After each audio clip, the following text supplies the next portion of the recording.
Hey, my name is Dean Dwyer, and you are listening to the Lifestyle Hacking Show, episode number 3. And today's guest is Abel James, successful blogger, best-selling author, and host of the very popular podcast, The Fat Burning Man.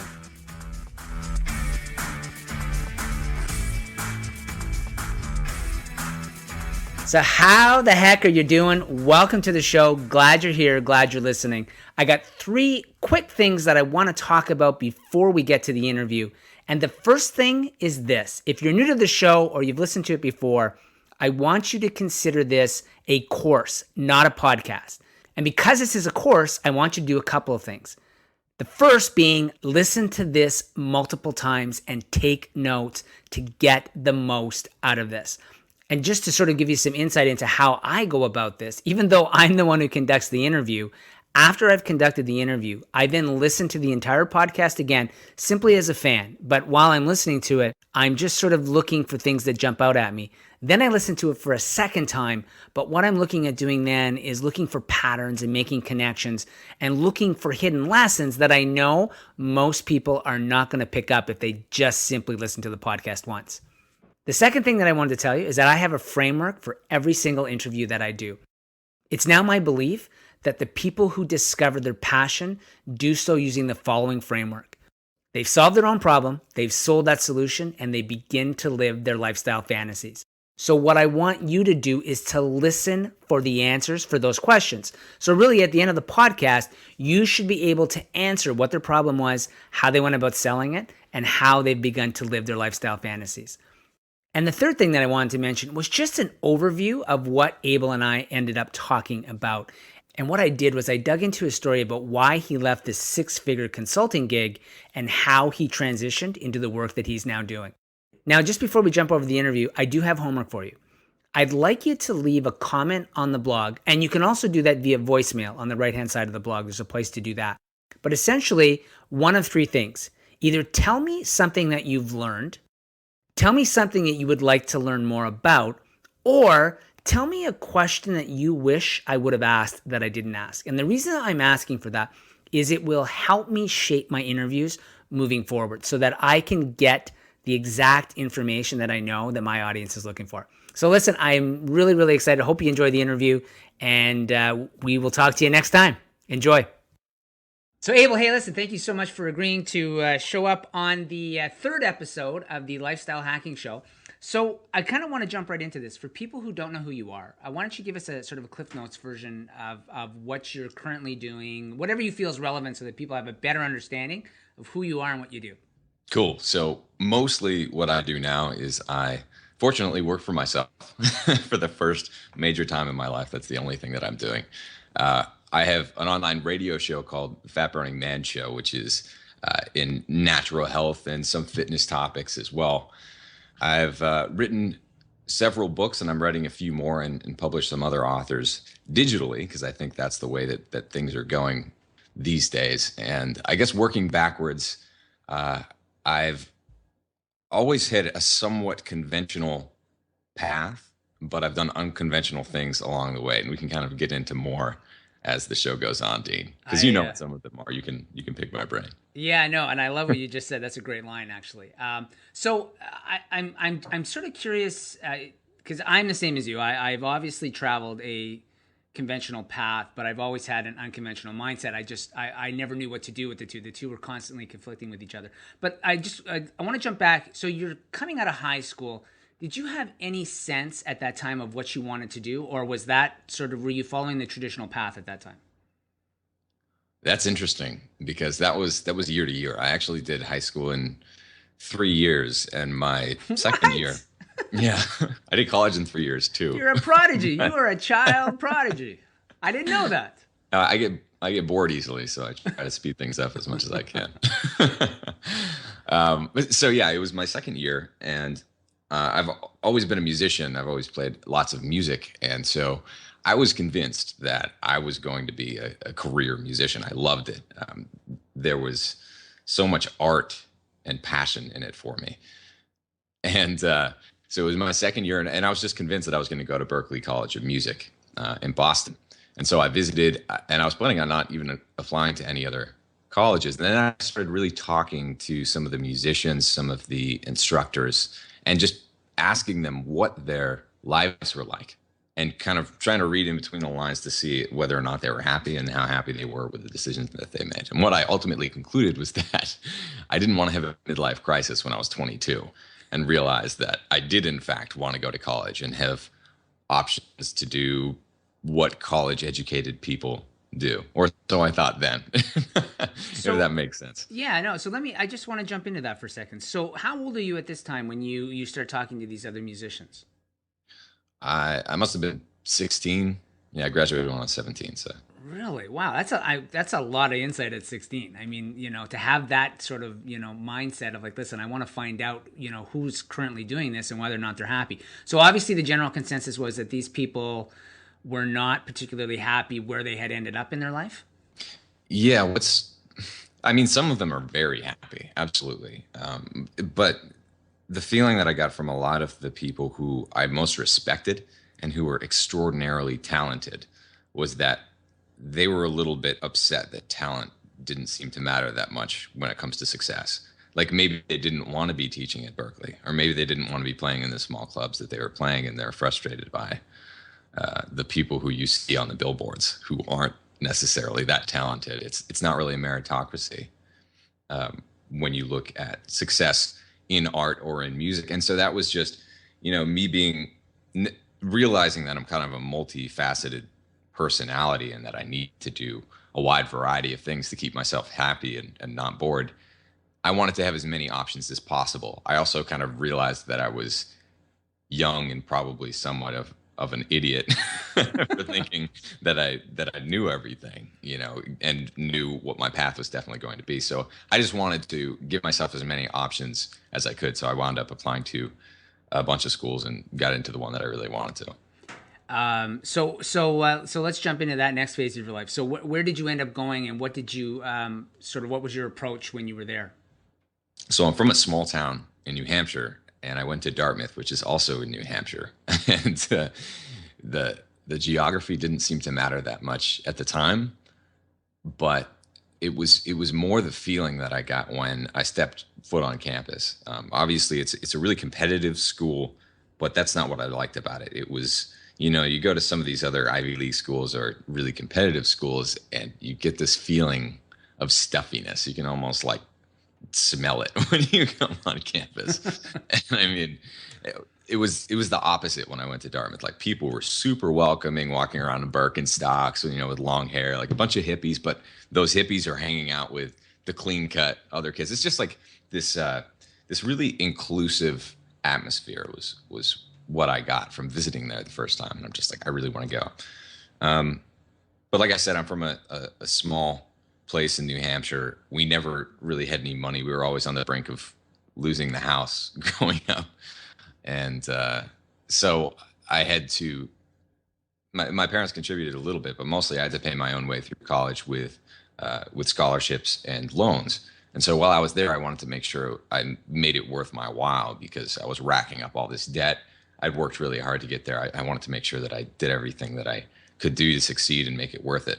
And so I joined a bunch of different groups, and like I said, I graduated, or I finished my degree in 3 years. I stayed on for an extra year doing a senior fellowship, which is like a kind of a grad level curriculum where you literally make your own days. You decide on a project that you want to pursue, and mine was combining research about the evolutionary basis of the faculty of music with the performance aspect of performing music. And so I studied brain science and kind of combined that with my passion, which was music. So let me jump back a bit. So you do high school in 3 years, you do your college degree in 3 years, and what courses did you take while you were in college? So I studied psychology and like a lot of neuroscience and brain science stuff, but I took quite a bit of music classes. I actually studied in London for, let's see, 2 or 3 months my junior year to study at the Royal College of Music, which was absolutely amazing. And we went to like 50, I think it was 45 or 50 different performances that we had to look at analytically. And so these ran the gamut from being, like Swan Lake to jazz performances and everything in between. So that was just such a wonderfully rewarding experience. But when I first started in college, I didn't really know what I wanted to do. And so I decided they had something called distributives, and they have them at pretty much every college. Sometimes they call them gen eds. They're like the requirements that you have to meet before you graduate. And so I just kind of filled those out with whatever classes I thought would most fit what I wanted and trying some other new things.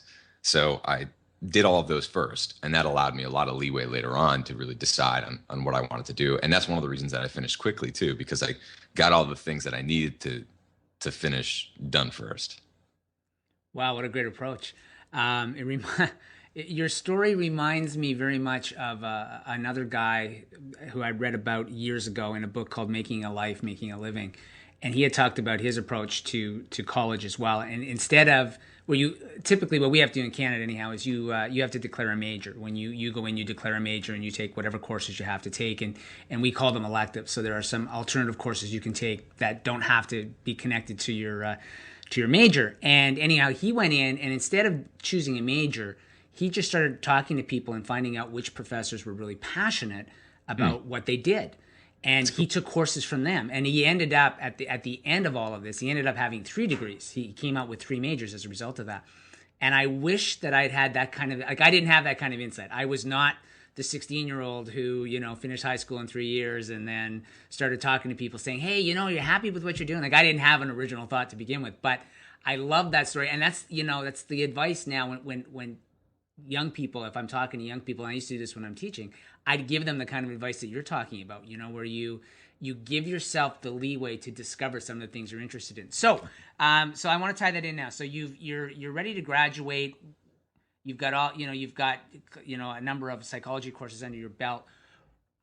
How did you go about the next stage of your life? That one was tough because I knew I was coming out of college. Saddled with that, it was more than $40,000. The job market was okay. That was actually in 2006 that I graduated. So that was before things really fell off a cliff. But I spent my senior fall. They have this thing at a lot of colleges in the US called corporate recruiting, where basically you just interview your senior year. So it was my senior fall. So I kind of got a head start on that. But I was wearing a suit my whole senior fall, pretty much like shaking hands and buying new ties, kissing babies. Yeah, exactly. So it was just an enormous amount of work interviewing for all these different jobs. And so it came down to, I had the option to work on Wall Street, work in strategy consulting, or work at the CIA. And I was really tempted by the CIA job, but I ultimately decided not to do it because the pay wasn't as good. And my whole reason for getting a job out of college, even though I didn't want to right then, like I wanted to go on an adventure, my whole reason for doing it was to pay off my loans as quickly as possible. And so I wanted to be able to do that while still kind of progressing in music and finding more of my passions. What I decided was that Wall Street, working 120 hours a week, wouldn't allow me to do that. But consulting was a nice, it's like a research-based field that I thought would fit well with my passion of learning stuff. And it also paid pretty well and had a good like career track if you wanted to stick with it. So I did that out of college. So would I be accurate in saying that, you were looking to put yourself in a position where you really now could get paid to learn? So it gave you the flexibility to continue to pursue the things that you loved, but you were still earning an income as well. I think, yeah, that's fair. But at the same time, it's also, you're at the behest of the client or consulting company. So you might be learning the nitty gritty about pipeline technology, for example, which I didn't really care about. So it's not like college where you're picking out your classes. It does impress the women at bars, though. Yeah. So. Great pickup line. Absolutely. So yeah, I learned lots of weird things. And that was definitely one of the appeals of taking that job. So you get into this consulting gig, and is this what you've been doing up until recently? Was consulting with the same company, or have you had a number of different consulting jobs? Yeah, so I started with this one company in DC, and let's see, I was basically on the fast track. I was doing really well. I was enjoying it for the most part, but what I learned, and I think we've talked about this before, Dean, the way that the these companies operate isn't always I'll just say it this way, isn't always as ethically sound as I would like. Um, so what happened with this particular company, and it's all it's all confidential, so I can't talk about it in great specificity, but we were working with Fortune 500 clients and some government clients. And as I moved up the ranks, um, I started managing projects. And basically, what they wanted me to do was manage information in a way that certain people weren't supposed to know certain things, and other people weren't supposed to know other things. And then they wanted me to kind of not fudge the numbers, but massage the numbers when it came to accounting and when bills were paid. And I'm just like, this, I did not sign up for this. And so I had already quit at that point, actually, just because I really liked the type of work that I was doing, but not the all of that other stuff that I just described. But my original goal was just to pay off my loans. So I did that. I actually worked that job. I learned programming and did that freelance and built websites as a moonlighting job. And then I played gigs on the weekends and some weeknights. So I was working like 3 jobs. I paid all my loans off in about a year and a half. And I quit. And everyone said I was crazy because like I was on the up and up. I was going to be a vice president in 3 years and whatever. And I'm just like, no, you're crazy. I'm not going to stay at this place. This is nuts. So let me. There's a couple of things you said that I kind of want to touch on here for a moment because they're great parts to this. Sort of to this formula that I've kind of put together. I think about how people go about building, their careers, the way that they want to build them. And one is they solve their own problems. Number two, they look to sell their solutions. And then number three, you look to live your lifestyle fantasies, whatever they are. And even though, you were working for somebody else at the time, you clearly knew that doing unethical type work was not the kind of stuff that you wanted to be in long term. That even though it was a great opportunity, and again, I always find it funny how other people will somehow jump in and tell us that we should or should not be making certain decisions. Yeah. Not understanding why we're even making them to begin with. I had the same thing when I was teaching. People thought I was crazy, simply from the standpoint that it's the most stable job you can get here in Canada. I mean, you're in for life pretty much. So I was really surprised at the fact that it upset people, I think, that I left because it's like, why would you give that up? But people are talking from their own fears, right? And their own desires and their own dreams and stuff like that. You touched on moonlighting for a second, and it's something you said that, again, I love. And I think I want to emphasize this more with people. So you taught yourself programming. Yeah. So actually, the one class that I really remember, aside from English, I guess I use some of that stuff, but one class that I really remember, I had the option of taking calculus or taking a computer programming class in high school. I took computer programming, and the teacher, it was his first time doing it. He was one of the coaches, like the equestrian coach or something like who that. has to teach something. Yeah, who has to teach something, and he hadn't like touched a computer in 10 years. So he's teaching this class. He had no idea what he was doing. And so basically I just had to kind of teach myself. And so I made all these little games and had fun with it. So I did have some experience, but I mostly taught myself then. And I just thought that it was fun and cool. And then it was, so this was kind of an unconventional thing because when I got a job, it's a high paying job, especially right out of college. But what I did, so most people are going and getting these, lofts that are $2,000 a month or something like that in these luxury condos or luxury apartment buildings. What I did was I found like the cheapest place that I possibly could that would allow me to walk to work. So that would make it so I wouldn't have to have a car. I could use public transit or even better, just walk. And so that's what I did. What this place was that I found, and this is in downtown DC, the average rent I would say that my friends were paying in that same area of DuPont Circle, actually, or right by the White House where I worked, was easily like $1,500, $2,000 a month. I got this place for 1,000 a month, but it was an old man's place that he was renting out while living there to a total of 4 other people. And so I basically just had a room right next to the kitchen. And every morning when I woke up, like this old man in his bathrobe would be like pushing around the fridge and like these other people would be running around. It was this like very bizarre little commune. And so this guy ran something called the Science of Information Institute, which was basically his baby. It was his passion, which was pursuing studying information as its own science and defining the science as the science of information. No one really understands it. I'm not sure that he really understood what he was going into 100% because it never really materialized. But what he did ask me to do, he's just like, "Oh, you're a young lad. You probably know something about computers, right?" And I'm just like, "Sure." He's just like, "Can you program databases for me?" And I'm like, "Sure."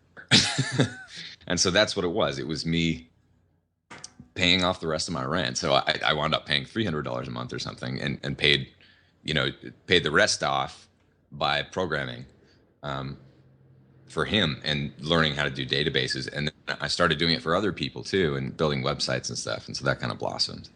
So I just want a quick question about the database building. So you basically, you just went out and bought a bunch of books about how to, create databases and just taught yourself how to do it and took off?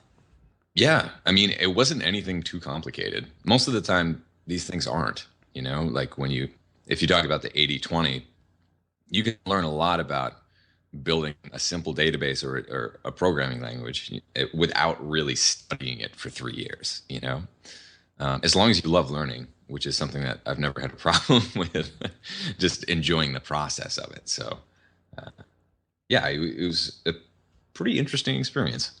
Well, and it's interesting. So a couple things I was going to tie into this was I'm currently reading, what's his name?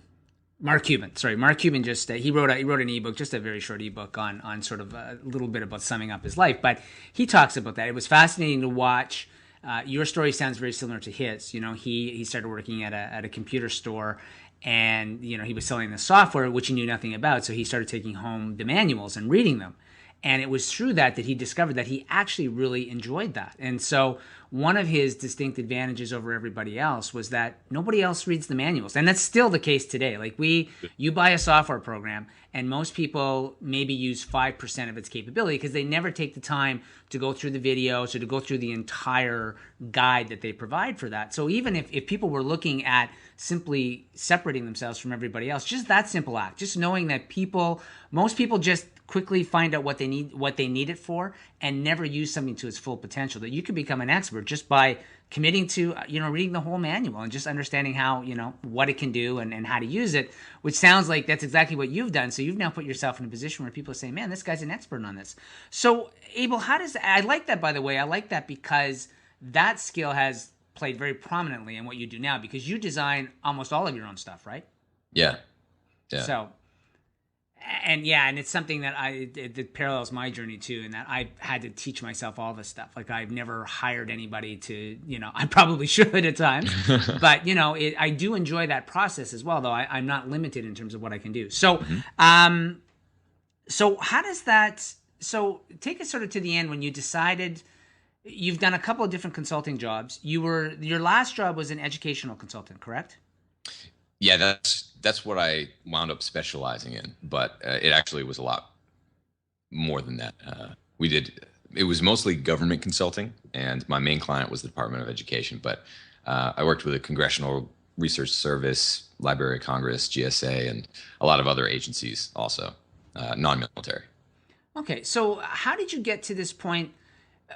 Sorry, and you don't have to give me specifics on this if you don't want, but I'm assuming that's a pretty good paying job.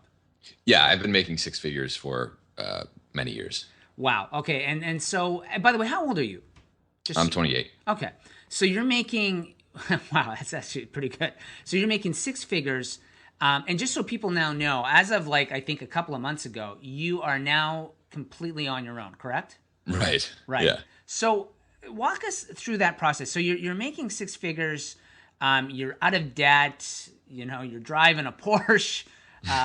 You're obviously living a very good life. But what What leads you to this point, Abel, where you decide that, you know what, this is not how I want to spend it the rest of my life? Can you talk a little bit about that in terms of when things started to change for you and how you began to go about implementing that?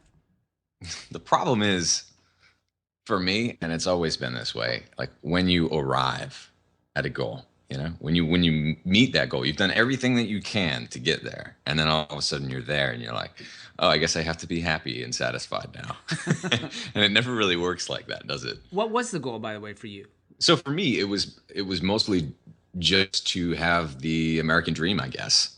Do things that people did, right? Like getting a nice house in a city that you picked out of the whole country that no one expected you to go to. I wound up in Austin, Texas, and everyone thought that I was crazy for going to Texas, but I love it here. It's Austin totally rocks. And Dean, you can relate. I'm sure you got a taste of that when you came here. It really does rock, actually. Yeah, got a house, like you said, got a fast car and took it to the track and raced it around. It's so much fun. Great girlfriend. All of these things, a great job, making six figures. All of these things are totally in line, like achieved the American dream at, I don't know, what was I, 24, 25. And then I'm like, what now? Like, this is boring. I don't want to do this for the next 10, 50 years because where else do I go from here? So that's kind of what I was struggling with. And then I had a conversation with the folks who were, basically after the job in DC, I joined up with some other consultants, a much smaller shop. So I was like number 4, number 3 there. And I talked to the two guys at the top. This is about a little more than a year ago. And I basically said that if they wanted me to stay with them and really commit to growing the business, then I would have to be incented in some way, like where I'd be a part owner of the company, and that way be incented by the growth that we would create together. And basically what they said to me was that they wanted me to the conversation was ridiculous, but what came out of it, I asked them, excuse me, it sounds like you want me to get older, not better. And they're like, yeah, that's kind of the way it works. And I'm like, okay, thanks for clearing that up. And that's when I really started going after other things. I was still working with them, of course, but I was moonlighting, I guess, and doing this nutrition stuff, and started up my own blog, wrote a book. Okay, well, I'm going to stop you there for a second because I want to, and because I think this is where part of your story, not I think, this is where part of your story ties into a common theme that I've seen with a lot of people. And that is because a lot of people don't know what, when the common or traditional wisdom out there is, do something you're passionate about. But that doesn't, a lot of people don't even know what they're passionate about. And if you start to break down your story, you actually solved one of your own problems. So you got into this, you were struggling with your weight. And so why don't you talk a little bit about that, about sort of what you started doing about that and why that led to some of the other things that you just mentioned. Yeah, let me skip back a little bit because after I quit my job in DC, I decided that I owed myself an adventure because I didn't get to do it after college because I was trying to pay off my loans. So I bought a 1985 Mercedes diesel and drove it around the country for a few months on vegetable oil. You're like Daryl Hannah. Yeah. And basically went city shopping. That's how I found Austin, Texas. Decided to move there. And 8 months later, after, we moved here with no friend. It was my girlfriend at the time. We had no friends in Texas. Didn't really know anyone here. Picked out our own place, moved everything that we had into this apartment building. And we came home on a Friday night, and it was up in a 30-foot wall of flames. And we lost everything that we had. Wow. And at that point, after paying off all of my loans, that's where all my money went. So I was pretty much broke. I had no house, no things, lost all of my instruments. So I couldn't play gigs, even though they were all scheduled. And I was playing saxophone with different bands. I was playing guitar and singing with my own. I had my PA system. It's just all of my recordings and songs, everything gone. So after that, trying to get my life back together, I was on and off vegetarian. I was mostly vegetarian at that time. Um, it actually wasn't so bad for a while until that, trauma happened. Uh, and then my health really started to go downhill. I was getting kidney stones. I got swine flu before other people even knew what it was. I just came down with pretty much everything that I could. I was gaining weight, and I'm just like, with my life being this much of a mess, I need to do something to try to figure this out. And so what I did was I decided that if there is anything I can get under my control, it's my own health. And so I started reading all the books that I could, um, jumping into scientific journals and going on online bodybuilding forums and just reading as much as I could. And what I found was very intriguing because basically the reasons that I was having all of these health issues, aside from the stress, which is definitely a huge thing, was mostly my diet. I was running a lot. I was gaining weight. I was never egregiously overweight, but I was carrying an extra, like 25 pounds probably, that I just couldn't shake, even though I was running miles and miles and miles a week. And I'm sure this sounds familiar to you. It sounds like my story. Yeah. Minus the running. I wasn't a runner. Right. Okay. But then I started doing things like eating a lot of fat, eating a lot of steak and protein, and not going for the whole grains anymore, and ditching some of this artificial crap.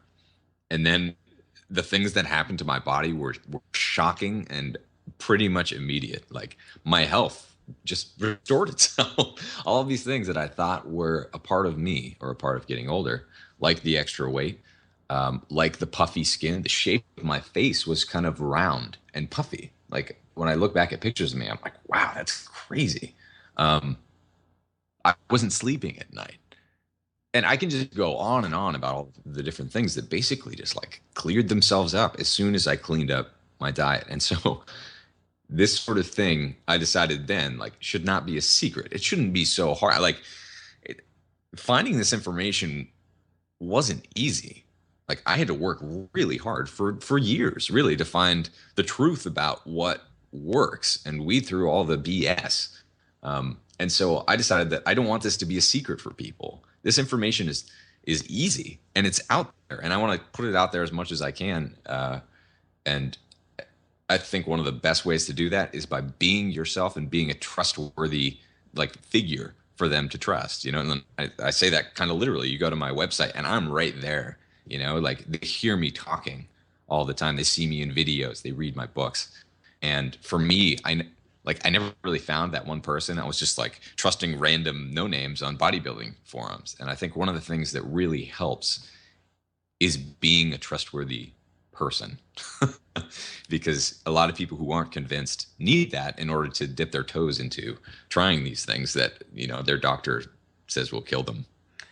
Well, you bring up a couple of good points. Yeah, number one, I'm always amazed at how we will give credit to people that we know nothing about. So somebody will say something in an online forum and people go, well, no, yeah, somebody said that I should do this. And I see that all the time, see it on Facebook. And I'm amazed at how undiscerning we are with the information that we're willing to accept. But the other advantage that you had is you had a story to tell. I mean, this actually worked on you. So and you can see the changes. You've got some pictures on your site and stuff like that. So you can definitely see the before and after. So, you're not talking out of your bum. I mean, you have actually made this work for you. So you're still consulting. Now you've made this discovery. So continue to walk us through, because you mentioned a couple things about starting a website and stuff like that. So yeah. So after I had some conversations with the folks at the consulting company, I was basically thinking, okay, I need to do something. I don't know what that thing is. Actually, this is kind of funny. It just reminds me of something. I'd never been to a psychiatrist before. Actually, after studying psychology and brain science and all that stuff, I didn't really believe in a lot of the stuff that they did or take it that seriously. But after the fire, everyone convinced me you should probably go see someone. So I did. And I was sitting there with the person, and she asked me, are you okay? Like, just talk a little bit. And I'm just like, I feel okay. I feel like I can get this. This is fine. I've dealt with some hard stuff before growing up. But I know that there's something that I need to do. and I really want to affect the world, but I don't know what that is. And she's just like, you have the type of personality where you're just going to do it, and I'm not worried at all. And I'm like, what? So get the hell out of my office. Yeah. You know, if you want to, I can prescribe you drugs and stuff, but you're going to be fine. And I'm just like, really? Like, that's it? I don't need to come back or anything? And I'm just like, I didn't realize it worked this way. But I've always wanted to do that thing, that big thing that's going to affect a lot of people in a really positive way. And so when I was starting this blog, I mean, it's just a fitness blog where I was kind of talking about things that were healthy that you might not know is being so. And I wrote my book just to try to get the word out there. Then I started my... Hey, but let me interrupt you for a second. So at this point that you start the blog, though, you still don't have any idea that this is your big thing, right? Like you've had some success. So you just kind of start, I want to get that information out there. And I'm bringing this up for a reason, because again, I think that too often the story of how people find their passion is it's misunderstood. People don't tell the correct story, I think, in terms of how people end up discovering it. Because I think for the most part, there are some people at an early age that they just know what they're supposed to do. They know what their calling is, and they commit their life to it. I was never that guy. And every story I read either is talking about that person who is that, just has always known, or that person has somehow, I don't know, they figured it out at some point. But I never saw stories that represented me. And so again, what I'm loving about your story that you're telling right now is that, you still don't know. You want to do something, you want to make a difference, which everybody can relate to. But anyhow, so you start this blog. Yeah. So I start the blog, wrote the book, but like once you have a book, you don't really, as you know, you have to get it out there. It's not worth anything if no one's reading it. You're not sharing any information. You're not making a living from it at all. So that was one of the challenges that I wanted to bring upon myself, was learning how to create something and then get it out there. And so I once I wrote the book, I tried to get it out there in whatever way that I could. So I picked up a bunch of marketing books, a lot more books just about the internet in general and the social media and how all of this stuff works. And then I started, I realized that after no one was reading it for a little while, no one was reading my blog because it's just a new blog. Google hates them. There are so many other ones out there. Right. And like, I wasn't really putting myself out there. Then I did it for a while. I started creating relationships with other people in the field, inviting them to do guest posts, and then ultimately interviewing them. And that's what I really wanted to do. I was going to do this one guy's blog, which is keepitupdavid.com, which is a wonderful, wonderful explanation of his journey losing more than 100 pounds and keeping it off for years. And he's just such a sweet soul, such a great guy. And so I sent him an email. I was commenting on his blog for a while, just like, this is amazing stuff. Like, I love what you're doing. And he's like, thanks so much. And he was like very gracious. And then I would I asked him, can I interview you? Like, I would love to bring your story to more people, as many people as I can bring it to. And and I was bringing it to no one at that point, but I wanted to like make something happen. And so, yeah, he agreed, and a few other people agreed. And then I started doing just interviews on YouTube. And then I decided that, someone told me about podcasting. I think you brought this up too at the beginning. You're just like, you should really put this into a podcast form. And I'm like, yeah, I know I should. I have so many, because I was still working in consulting at this time, and like I didn't have a whole lot of time for any of this stuff. And as you know, getting up a podcast is a lot of work. Yeah, you were talking earlier about information being all over the place. It's exactly that for podcasts. It took me like a year before I finally got from the time that I said start a podcast to actually figuring out how to do it. Yeah. Yeah. And so then I started up the podcast, and it blew up like very, very quickly. It blew up. And the first major thing that I saw was like, I had it hosted on Amazon S3 at that point. And for those of you people out there who don't know what that is, basically you're charged on the amount of data that's transferred between your show and the people who are listening. And I just saw this like enormous bill because it's supposed to be really cheap, and that's the reason I put it up there. And I'm just like, why is it so expensive? And it's because the podcast just got huge like immediately. And to be perfectly honest, I don't really know exactly how it happened at the beginning because I was doing so many things at the same time. I know that I was definitely stacking the deck in my favor by doing certain things to make it popular. But most of it was just, I think, a new face that people could listen to the show, enjoy it. And the stories of the folks who I had at the beginning, and hopefully now too, are compelling. Like I work really hard to get people who are sharing stories that can really affect people and help them improve their lives. And at what point, Abel, did you start to sort of realize that this was something that you wanted to commit to on a much larger level? Because as you said, you were just sort of at the beginning, you just started to blog, you just want to get it out there. But obviously there was a shift at some point for you. Can you pinpoint when that was, or? Yeah, definitely. And I should say this too. I wasn't trying to make money from it at the beginning. And that was a choice. I was choosing to make pretty much everything free. I had my book available for purchase, but I didn't really have it out there that much. I was trying to basically just affect as many people as I could and hoped that some people would latch on. And when they did, like when I started seeing the results of effect, they started losing weight or writing stories about and emails to me or telling me in person, like, this has changed my life.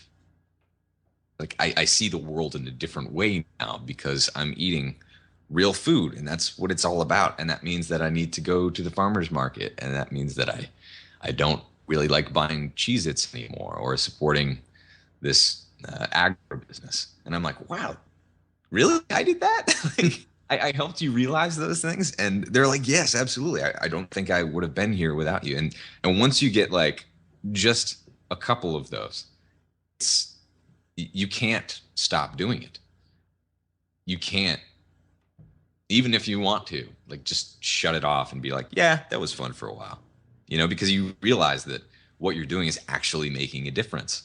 And that makes it really hard to work a job that's not making a difference at the same time. And so that's kind of the pickle that I got myself into. So so your sort of pivotal moment was when you actually start putting yourself out there, and now you're actually getting feedback from people who are saying, listen, this is actually making a difference. And suddenly it's like, this is where I need to be. Yeah. And I found myself, I started getting lots of emails, and actually, Dean, you were the first one to send me this because I had no idea. I didn't even know that podcasts had rankings, but you sent me number 2 in the US after like the first month I put it out there, I think right under Jillian Michaels. And I'm like, wow, that's crazy. So once that happened, I started getting all these emails, and I wanted to respond to everyone. Meanwhile, I'm working my consulting job, and I'm participating in what affects to be a lot of people wasting each other's time.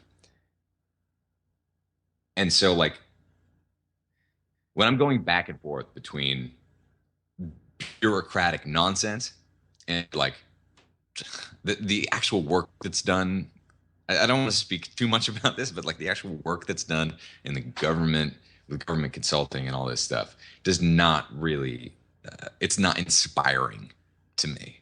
The amount of work that's done, the type of work that's done, mostly the things that aren't done. So I was wrestling between like, this is how I would spend my days, responding to the people who were just like, this is changing my life, or this is not changing my life. I really need your help. Like, I'm a mess right now. What can I do to make my situation better? Or I'm writing emails about another meeting to have about the meeting that we just had because it didn't get enough done or whatever. It's just like complete nonsense. And so I'm just like, oh, I can't keep doing this. Like, I need to cut this stuff out. The problem is that's where the 6 figures were coming from. And I don't live like a lavish lifestyle. I try to keep costs down as much as I can. But at the same time, like, I have a house, I have a mortgage, and my passion for health, my passion for music, these things don't really pay a mortgage, at least not at that point. And so then the next shift was trying to find a way to be able to pursue this full time, not make money. Like that's so many people like get it, especially in the diet and fitness industry. They're just like, oh, I'm gonna make money from this, and that's kind of the reputation that it has with skeezy supplements and all this junk. For me, it's more about having the ability to pursue this and really dedicate myself to it. Obviously, to do that, you need to sell something. You need to monetize it in some way where you can make that your lifestyle so that you can help more people. And that's a challenge for someone who hates selling things. Like, I hate selling things. The first time I tried to write like a sales page or anything that was self-promotional about my stuff just made me nauseous. And it still kind of does. Like, I don't like selling at all, but you kind of have to. And so I try to learn more and more about that, and then make the shift from taking this large fan base that was all based on free, the idea of free, and try to turn that into something where I could get rid of this job that I don't need anymore. And so that's what I was able to do. So, and how long did it take you able to make that transition? Because and the other point that I wanted to bring up with this is I'm going to sort of simplify this, but I do think there are two types of people. They're the all or nothing, which is me, and I think that's a smaller group of people. And then I think there are the people who need to transition themselves into or out of something. And clearly you're the second person. How long did it take you to make that transition? It's wild because, I mean, I started the podcast in February. So we're talking not that long ago where suddenly you realize that this has got potential. You have an audience, you've got a fan base. So this has all happened within 2012. Oh yeah. Yeah. All of this has happened in 2012, which is just, it doesn't feel that way to me. But when did this shift happen? I think it was actually when I was at it was a party in Austin, and it had a lot of people who are it's called the Internet Marketing Party. And it's like actually a really cool thing in Austin that has a lot of the both beginning and top marketing people and social media people and publishing people get together and just, have drinks at actually a place where I used to play a lot of music called Six Lounge. And I was talking to this one guy who his name's Jeff Siegel, another guy named Ben Roy. And they were talking about their own businesses. One was in SEO, and the other one is actually in health publishing. And so Jeff was talking about his story, and he's in health publishing. And he was talking about the beginning where he basically started off as nothing. He was selling like 2 books a week or something for years at the beginning. Now, I can't remember what the numbers are, but it's multi-million dollars a year. He has, I think, somewhere in the ballpark of 20 employees, maybe more. But then the conversation kind of turned to me. They're like, what are you doing? And so I was kind of explaining, I'm just, I don't really like selling things. But I need to figure out a way to make this viable. And they're just like, well, how much are your sales right now? And I'm just like, well, like $500, $1,000 a week. And they're just like, oh, you're already there. I'm like, what? Like, that doesn't really cover what I needed to cover, at least not reliably. And they're just like, it's viable. You've proven this. It's working. And 99.9% of people never get there, is what they told me. And I'm just like, really? Because I feel like I am not there. Like, I'm totally not there. I don't trust that I could keep selling things at this rate, But that, thinking back, that was really the moment where I thought about for the first time, maybe this is working. If these guys who are extremely successful are telling me that it's working, then maybe it is. By the way, and people listening to this, I think that's a really valuable lesson that, we have to get out of our own personal sphere as well and connect with other people who are doing work on their own, what's the phrase I'm looking for? They're living life on their own terms, because it is very easy to skew our own results and not have any understanding of how that fits into the bigger picture with things. And again, you may never have taken that leap to go the next step had you not, gone to this marketing party and just got a sense of where you are and what that means for you, and just planting the seed that this is viable. What I'm doing is working. So it's a great lesson for people to learn. Yeah, and it was really interesting because talking to these two guys, I was hearing their story, and I'm just like, so how did you guys get started off? And they're like, well, we both had, well, one actually had a job in consulting, and the other one, I can't remember what he was doing, but it was a corporate job. He was working for like a big firm. They both were making good money, probably similar to what I was doing. But they had bosses, they had jobs that were taking up the majority of their time. I asked them, if you're in my situation, what should I do next? What's the logical next step? They're just like, you got to get rid of that job. You have to get rid of that job, and then things will really explode. And I'm like, yeah, but I'm not working that many hours anymore. I'm working from home. I was probably working 10, 20 hours a week and making six figures. So it's like really hard to stop doing that, because why? Even if you kind of don't like that, that type of work that you're doing for those hours, it's still so hard to get rid of it, because it's easy. It's easy. It's easy. It's predictable. Yes. And that's precisely why, sorry about totally cut you off there, but that's precisely why people stay. That's why change is so hard. People sometimes think that it's them, but everyone's like that. It's easier. I had that same moment in teaching too. Not that teaching was easy, but it was dependable. I always knew. I knew when my holidays were. They were great holidays. The pay was decent. I had great benefits. I always knew where everything was coming from. I struggled with that for about 15 years of I wanted to do something else. And when I look back on it, I realized, just because it's painful doesn't mean that people are going to make changes. There are other factors that have to come into play before we actually, decide to do what we're going to do. And so this is interesting because I was getting all my bills paid and then some, and saving money with this job that I didn't want.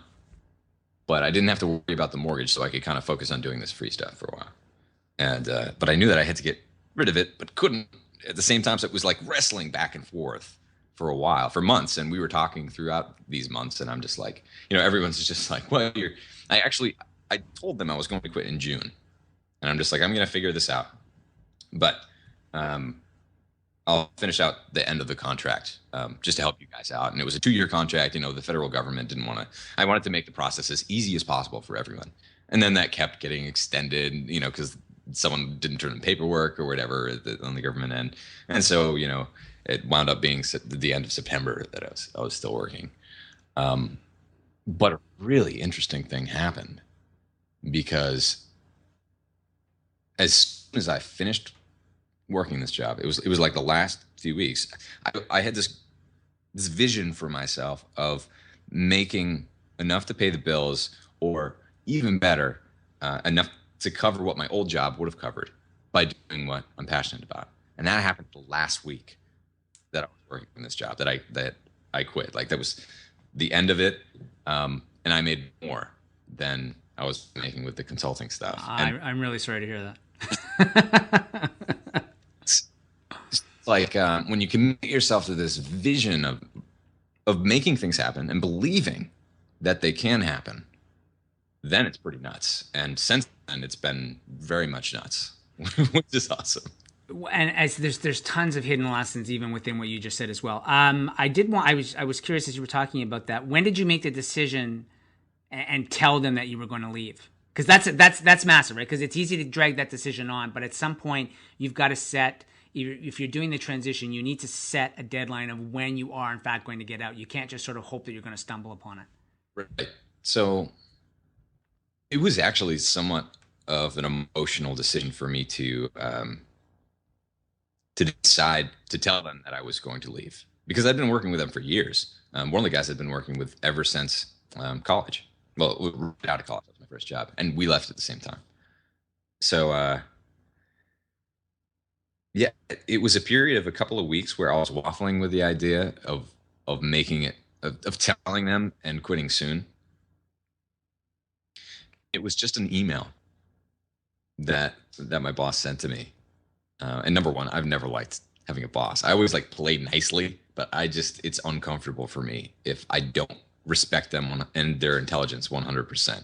Um, and so I got this email, and it was to do something really unnecessary that was wasting my time. And it was when I got that email that I decided I can't do this anymore.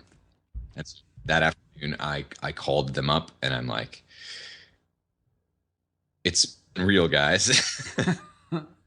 But it's time for me to do my own thing, and I've really appreciated the time that we've spent together. I respect what you guys do, but I'm going to go my own way. I'll fill out the end of the contract.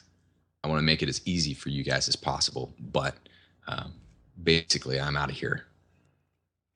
And so it's going to be, but August, September when the contract went up. Then it went for an extra month, but that was okay.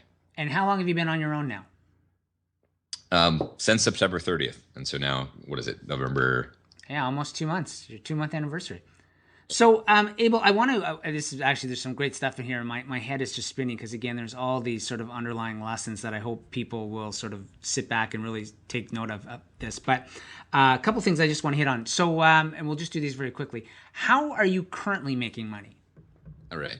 So I obviously sell the books that I have. And when I say books, I have my own digital book, an ebook that I sell on my own website called The Wild Diet, which is basically my nutritional approach and approach to fitness. I have a couple of books on Amazon. One is the culmination of the research that I did when I was actually an undergrad, which is called The Musical Brain, which is the biological basis of music. And that one's on Amazon. I have another one on Amazon, which is the Intro to the Paleo Diet. And these are like shorter books because I found that like that cliched Wayne Gretzky quote, right? You want to go where the puck is going to be, not where it is right now. And so where I see it going is really digital. I mean, if you're looking to make a living from this stuff, then profit margins are very important.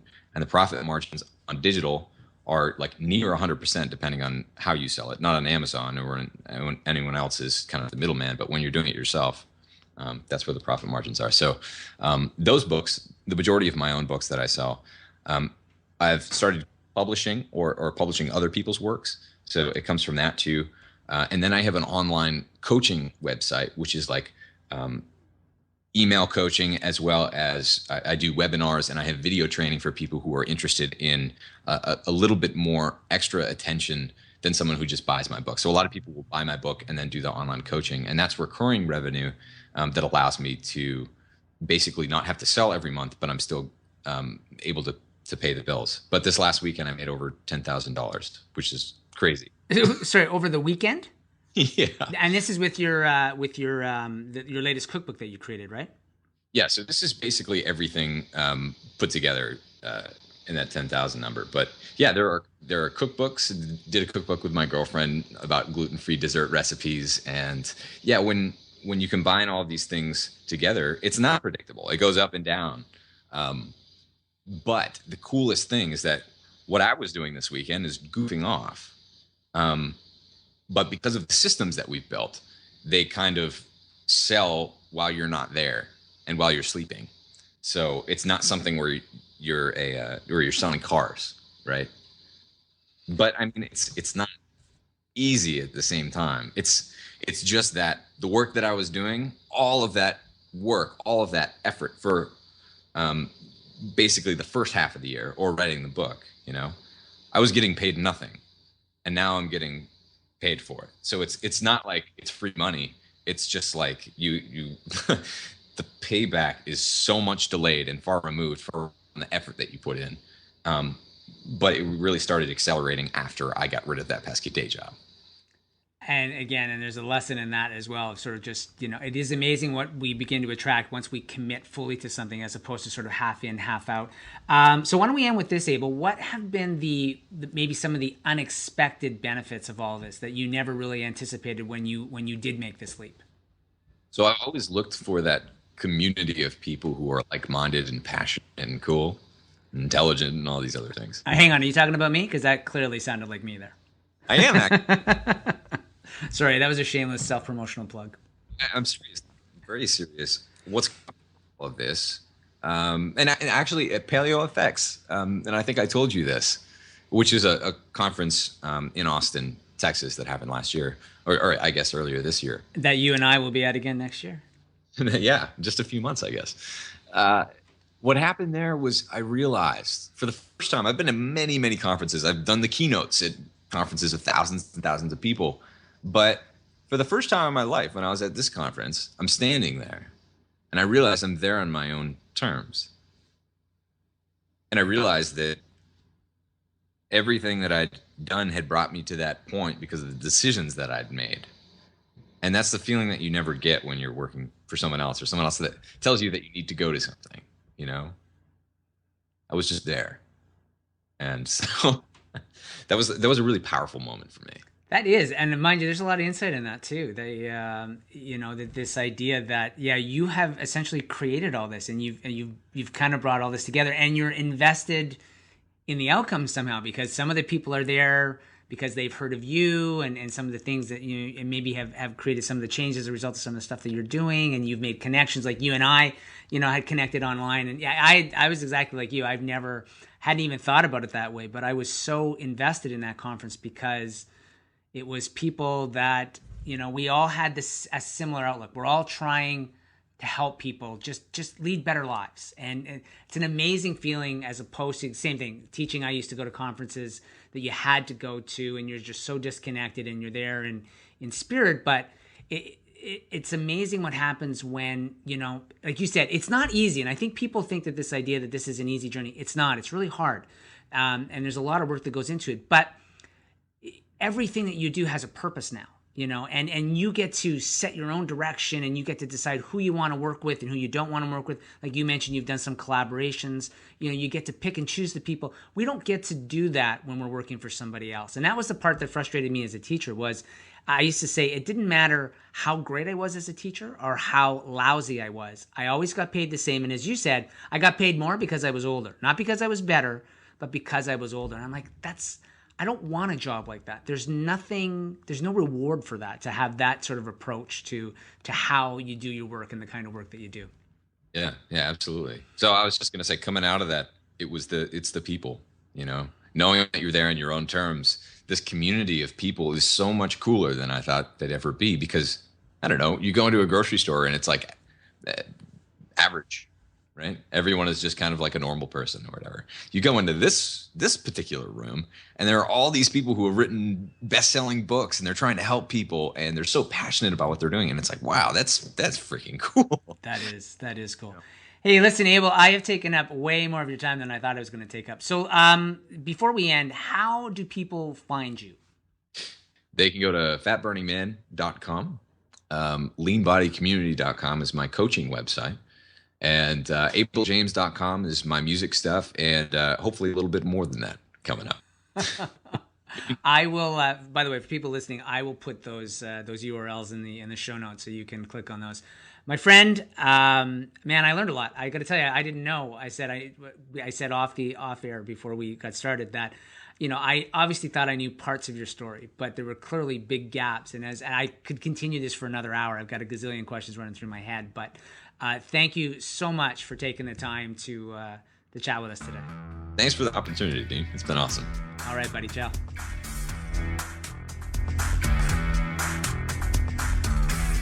All right. Ready? I'm ready. We will start it all over again. So listen, Abel, thank you so much for agreeing to appear on the, I don't even know the name of my show anymore. I've got so many different shows. Hang on, I got to start again. I was going to say the Makeshift Happen Show, but that's not the show. Lifestyle Hacking Show.